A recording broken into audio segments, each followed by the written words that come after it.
morning, sports fans. Joined here on the show this morning by author David Krell to talk about his new book, The New York Mets and Popular Culture, a collection of critical essays. David, thank you so much for joining us this morning. Thank you, Bobby. The first question I wanted to ask you was, when do you think the Mets will win the World Series again? Well, Mets fans are always optimistic, and under new ownership, who knows, maybe it's 2021 if Mr. Cohen opens up his checkbook, which seems likely, and we get some high-powered free agents. You never know. Stranger things have happened. Absolutely, David. And this book is so great because you really have put together a terrific collection of essays from so many different authors, yourself included. And what I love most about it is just kind of shows exactly how much passion there is from the Mets fan base. And I've said this oftentimes as someone that grew up here in the Bronx and a Yankee fan, as great as the tradition is for the Yankees, I think there's something special whenever the Mets are actually good. We saw it a couple of years ago in 2015 when they reached the World Series. And every time, it's either the Miracle Mets or the Amazing Mets. Right. And this book really captures so many of those ups and downs. One of the essays that I enjoyed was spoke specifically about pop culture in the sense of the Mets being featured in films like The Odd Couple and City Slickers. Talk a little bit about some of the essays in the book.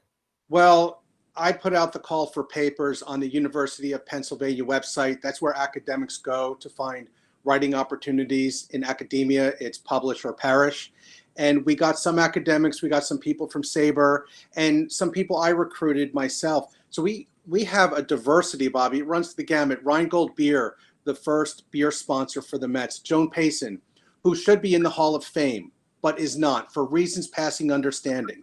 We have the Mets in Movies chapter that you referenced. I wrote about Sports Phone. We have a chapter on Shea Stadium's rock concerts. The Mets and hip hop is a big essay. So this really will surprise even diehard fans of the orange and blue. David, I think too, like even for our Yankee fans that are watching, I mean, again, the Mets have had some ups and downs. They've had some great years, but they've also had a terrific cast of characters through the years, some of which, of course, have overlap between the Yankees and the Mets. One of which is Dave Kingman, King Kong Dave Kingman. There's an essay and a story in this book about Dave Kingman. Talk about some of the cast of characters that the Mets have had through the decades that make them kind of, one of the teams that people enjoy watching and rooting for. Well, it begins with Casey Stengel. It definitely begins with Casey Stengel. He was the guy who marketed the Mets. He was the manager, part of New York royalty, managed the Yankee teams in the 50s, was a Dodgers manager in the 30s for a brief time. So his kind of crusty, lovable persona really helped market the team. They were 40 and 120 in 1962, but people loved them. They loved coming to the ballpark. They loved the National League stars coming back to New York once again. And Kingman, certainly during those down years in the late 70s, he was pretty much the only bright spot. It was a pretty good chance that he was going to hit the ball over the fence. That essay was written by a buddy of mine, Charlie Vassalaro. Mr. Met is a character. You cannot talk about the Mets without Mr. Met.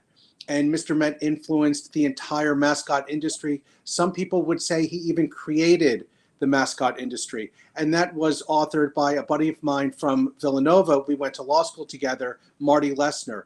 The Shea Stadium rock concerts that I mentioned, you could argue that the Beatles are part of Mets lore because of their iconic concert at Shea Stadium. Joan Payson, I mentioned, and gosh, so many others, Dwight Gooden, Darryl Strawberry, Tom Seaver, John Matlack, Jerry Koosman, Gil Hodges, another Met who should be in the Hall of Fame. He would probably go in as a Dodger, but the Mets fans surely know his place in history. And some of these folks should be adorned more than they are, and we should be honoring them with statues, not just Mr. Seaver. Joan Payson, William Shea, who was responsible for the Mets even being created, a behind-the-scenes guy, a lawyer who knew politics, who was politically connected.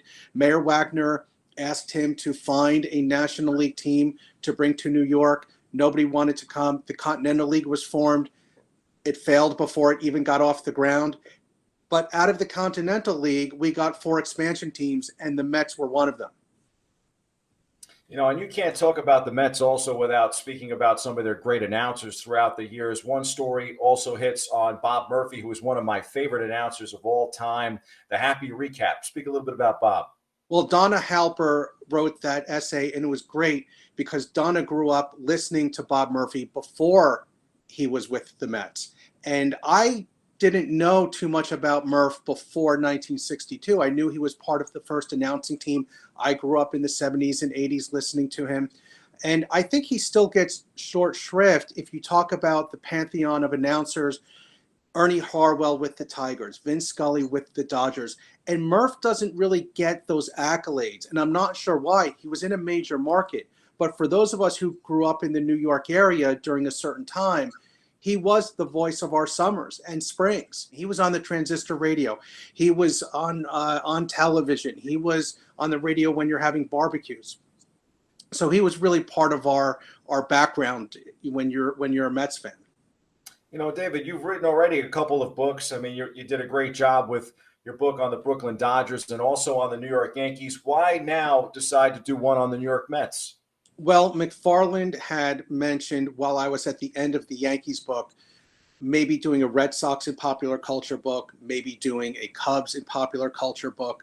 And I said, I can't do a Yankees book and not do a Mets book immediately following. That's heresy. I have to do a Mets book.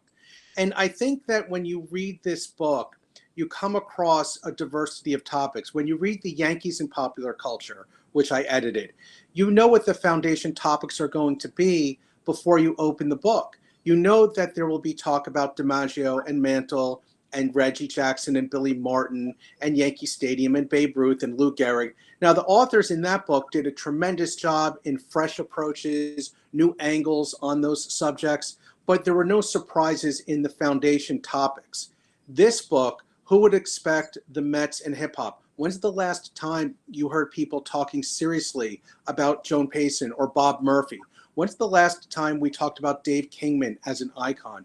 So there are surprises, and in every page, you will come across with something where you say, gee, I didn't know that before, even if you're a diehard fan. Yeah, I think that this book is something for baseball fans, you know, regardless of whether being a Met fan. Yes. I think one of the things that stood out for me, and I really love the book, you did a great job on it, is just simply that fact that it's a book that can speak to any person that loves baseball. Well, I have to admit, I've been getting a lot of praise for the book, but this was by no means a solo operation. I had a team of contributors that really went down and explored nooks and crannies that I did not even anticipate in getting their research together, getting their topics together. So this was very much a team effort, and I want to highlight their contributions because it doesn't work without them, and it doesn't work without people at the Hall of Fame or your local library or the people who do newspapers.com or newspaperarchive.com, where you can get stuff and download newspapers from 100 years ago if you want. In our case, 50, 60 years ago. So we had these people coming, Bobby, from all different walks of life, all different disciplines. And I think that's what makes the book interesting, that we have a curator from the New York Historical Society, Deborah Bach, talking about Rheingold.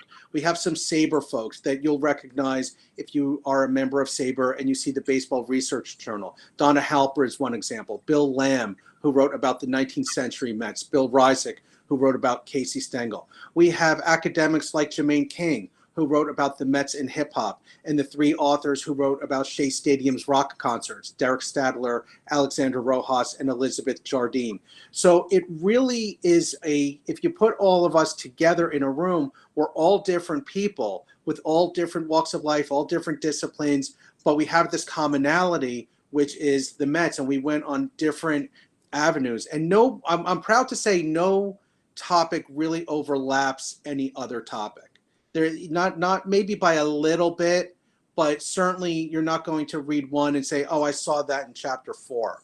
I don't need to read that one. That's not going to happen in this book. The New York Mets and popular culture from a Mets fan. Thanks so much, David, for joining us this morning. Thank you, Bobby.